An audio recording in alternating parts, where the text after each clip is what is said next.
The Skylab astronauts invited all the former prisoners of war to watch these two launches, and we have asked Colonel Jim Lamar of Little Rock, Arkansas, to join us here and watch it with us. Colonel Lamar was shot down over North Vietnam in May of 1966, so this will be an entirely new experience for him, and if you're wondering about the very colorfully wrapped cast that he's wearing, that's because the Colonel has undergone surgery to repair an injury suffered a long time ago, some 7 years ago. Colonel Lamar, we don't expect you to say anything terribly profound, but I think you're going to be impressed by this sight today. Right, I think so too. Yes, indeed. Well, we're very happy to have you with us. Jules? Frank, it's T-minus 3.5 minutes for the launch of America's first space station, the giant Skylab on pad 39B behind us. Thunderstorms that could have threatened the launch are now moving north around Daytona Beach and seem to be bypassing the Cape nicely. Out there on pad 39B is the world's biggest spacecraft, this 100-ton monster, Skylab itself. And this is the way it should look in orbit if all goes well, and indeed it has to look in orbit before men can be launched. 118 feet high from the bottom of the cone here to the top of the telescope mount, the Apollo telescope mount, weighing 100 tons, really a 3-bedroom, 1.5 bath house. It is so large that the only thing you can really compare it with is a tractor-trailer truck on the highway. It is longer than this tractor-trailer truck would be. That's an idea of the enormity of Skylab as it is on the pad. Before Pete Conrad, Paul Weitz, and Dr. Joe Kerwin can be committed to flight tomorrow, however, these solar paddles, the Apollo telescope mount here, all these devices have to successfully deploy before they can be committed. As of now, at T-minus 2.5 minutes, it looks good. And as we mentioned earlier, the Skylab crew will be launched tomorrow on another rocket. That is, of course, as Jules says, all goes well today. Much must happen. Commanding the mission will be a veteran of the astronaut corps, Pete Conrad. Tomorrow's space flight will be his 4th venture into space. The scientist astronaut on this mission is Dr. Joseph Kerwin, a physician. It will be his first flight. And the same is true for astronaut Paul Weitz, who's been waiting 7 long years for his turn in space. It's an all-Navy crew, 1 captain and 2 commanders. We are now 2 minutes and 20 seconds away from that moment of liftoff. And Jules, we can't take anything for granted now, because I remember the last time we were down here, we got to within 30 seconds of launch, and then we sat and waited for a couple of hours. Hopefully that won't happen today. Like almost 3 hours, and the other thing that's being watched carefully are those thunderstorms that have bypassed the Cape. Pete Conrad's last flight, Apollo 12, our second mission to the moon, took off in a brilliant display of electronic pyrotechnics from lightning. And Pete the other day said to the launch director, "I don't want another one like that." No. It looks like he won't have it today. Let's now go to launch control for these last few moments. Arm across to the vehicle to carry the propellants and the power to the vehicle. The first stage engines will be building up 7.6 million pounds of thrust at liftoff.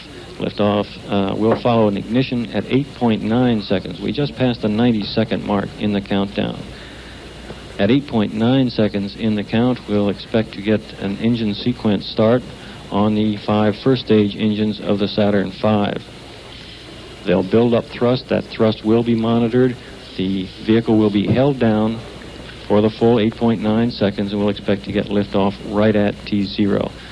We're approaching the 1-minute mark in our countdown at this time as it proceeds smoothly. Mark, T-minus 1 minute, and continuing to count. A water deluge system now has been turned on, activated at the pad area. Pressurization taking place now, the various tanks aboard the vehicle being pressurized. Switching to internal power. All stages switching now to internal power. All propellant tanks being pressurized. Count continuing smoothly. The water at the pad covering the flame deflectors now. We've passed the 30-second mark. Water also will be coming on to the decks of the mobile launcher at the ignition point. T-minus 20 seconds, and the countdown continues to go smoothly. Guidance release. T-minus 13, 12, 11, 10, 9, 8. We have ignition sequence has started. 6, 5, 4, 3, 1, 0. And we have a liftoff. The Skylab lifting off the pad now, moving up. Skylab has cleared the tower. Houston is now controlling.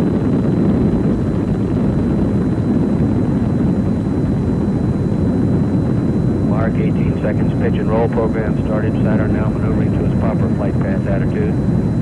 Mark 25 seconds. Mark 30 seconds. 35 seconds, 1 nautical mile in altitude, looking good. Range safety, give Saturn a green, we cleared the beach.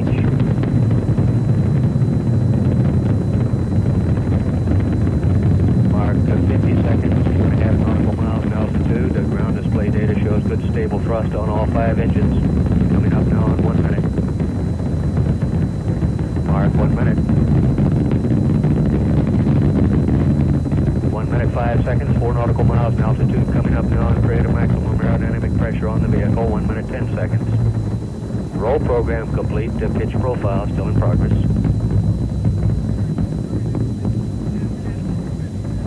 Mark 1 minute 20 seconds, 7 nautical miles in altitude. The velocity now reading 2,500 feet per second. Mark 1 minute 30 seconds, pass through max Q, still looking good.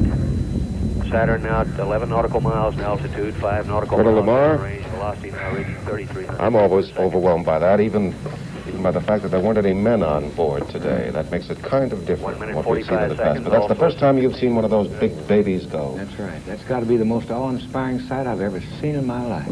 That is something tremendous.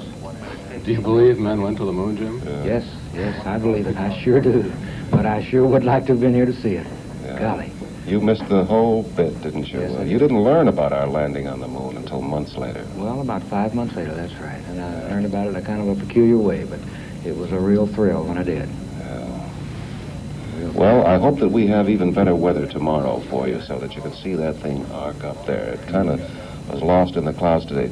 Weren't you impressed by the force, the shock wave coming across that cape? You know, we're some miles away from Of course I was. And not only that the wave began, but that it continued for Yeah. so long after the rocket was there. Yeah. And they make it seem so easy, don't they? Oh, gosh, yes.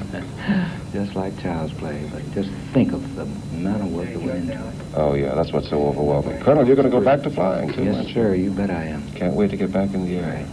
Okay, first Well, thanks stage so shutdown, much. Frank. Thanks so much. What's that? Mission Control has just confirmed first stage shutdown on schedule, on the money, and second stage is igniting. Good. Good all the way so far. I'm having trouble keeping this thing in my ear here.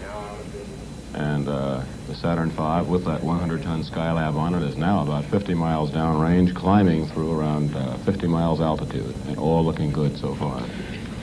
A lot of very important things have to happen once the Skylab actually gets into orbit before the astronauts can go ahead with their launch tomorrow, because they're not going to go up there just to launch. They've got to be able to go on board that Skylab and then begin that 28-day stay. It'll be a long afternoon of being sure those solar panels, the workshop panels, the Apollo telescope mount panels all deploy, that 20,000 different pieces of hardware aboard that 100-ton workshop deploy and are working properly before Mission Control in Houston will commit the astronauts to America's first manned space lab flight, which should begin tomorrow afternoon after this epic launching, tomorrow afternoon with the launching of Conrad, Weitz, and Kerwin.